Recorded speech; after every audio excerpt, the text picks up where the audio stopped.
Hey guys, how's it going? It's Lovely Gamer 115 and thanks for clicking on this zombies video. I just picked up a part for the fire staff and I don't know what it was. I decided I'm gonna build the fire staff this time. Normally I build the wind staff. Wind staff is my favorite, but I feel like the fire staff is the easiest staff that you can get all the parts for.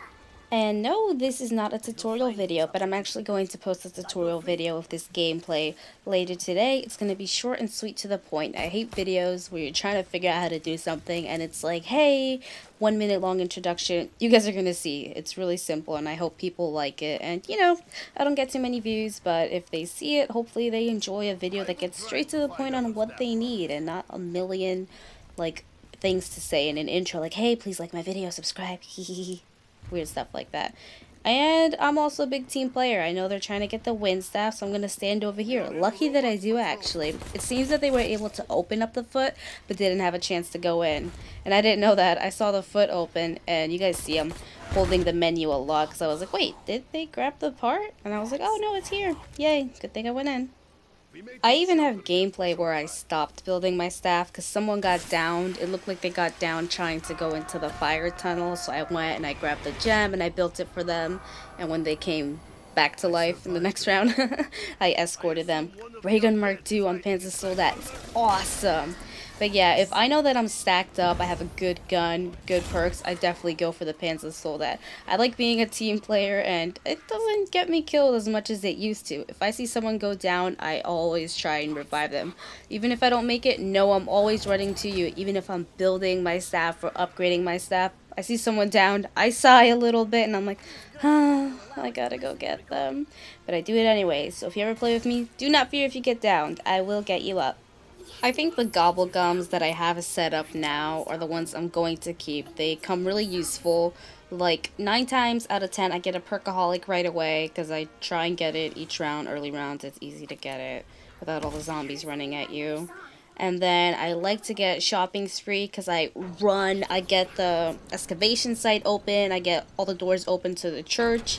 Because I like the wind staff, so I want to have as much availability as I can. So I open up everything at spawn, so I can have the foots for Thor there. I can go on generator 3 or generator 2, depending on which one of Thor's species is ready to be opened. And in the church, I open both, so I can go with Freya, and I don't open 5. I normally don't have time to go to 5. Sometimes I do. It depends on how far we've got along, but there's way more footsteps for Odin, so that makes it a lot easier. So I don't worry about 5 too much. I just get points for that, and I'll open that up then. Shopping spree is super helpful, though. Get all spawn open, and then get all the way to the church open. You can think about 5 later. It's the only door you're going to have to open. And of course, I love wall power, so I can get the MP40 Pack-a-Punch right away and not worry about it. Obviously, I had crate power. You guys can see that I pressed the menu a lot. Where crate power is where I have shopping spree now. So I didn't use shopping spree for this game, but I've been using it in other games, and it's super great. But I had a crate power. I was like, I haven't used crate power at all, so let me get it. And I rarely buy the box. I bought the box, got a Ray Gun Mark II. I was like, wow, I just have to do it. And I keep a killing time in the case that the Panzer Soldat doesn't spawn at me. And what I see a lot on Origins is a lot of people that don't know how to play the map. So if I know they're not ready and I hear it spawn by them, and I just know that they're not as stacked as I am, I'll use a killing time. Gives them a chance to fire at him, gives me a chance to get closer to them and shoot, shoot, shoot. I also keep a Phoenix up instead of self-medication so that I can get them up once I know they have all their perks. I'll go revive them if it's early on. I know if it's a later round, like round 20, most people are stacked up, so I have Phoenix up for that. The selfless life. No self-medication for me. And how ironic that I need to get my fire gem here, and they happen to be taking generator 1. Not like I need a max ammo, but I was like, ooh, I got these guys. The Templars taking the generators is definitely the most annoying thing on early rounds, but in later rounds you're going to be like, yes, they're taking a generator, let's go get that max ammo. I feel a certain guilt taking the fire staff every time, just because I used to play private games all the times with my friends, and my old friend Max was the one that always got the fire one, so I'm just so used to everyone having assigned staffs that when I take the fire one I feel wrong. I'm like, I feel wrong, but never going to play with them again, so my staff now.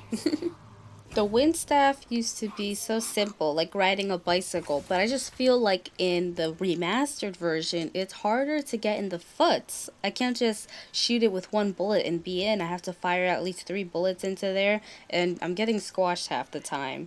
So I'll probably try and go back to building the wind staff, but fire staff is super easy right now. I alternate between the two. Look at these losers getting downed again. And I try and get a phoenix up since it's 2 of them. I don't, and then I panic and I think that I didn't save enough time to get them. But I have a lot of trust in stamina up. Stamina up is a must for me, especially in Origins getting around this mud.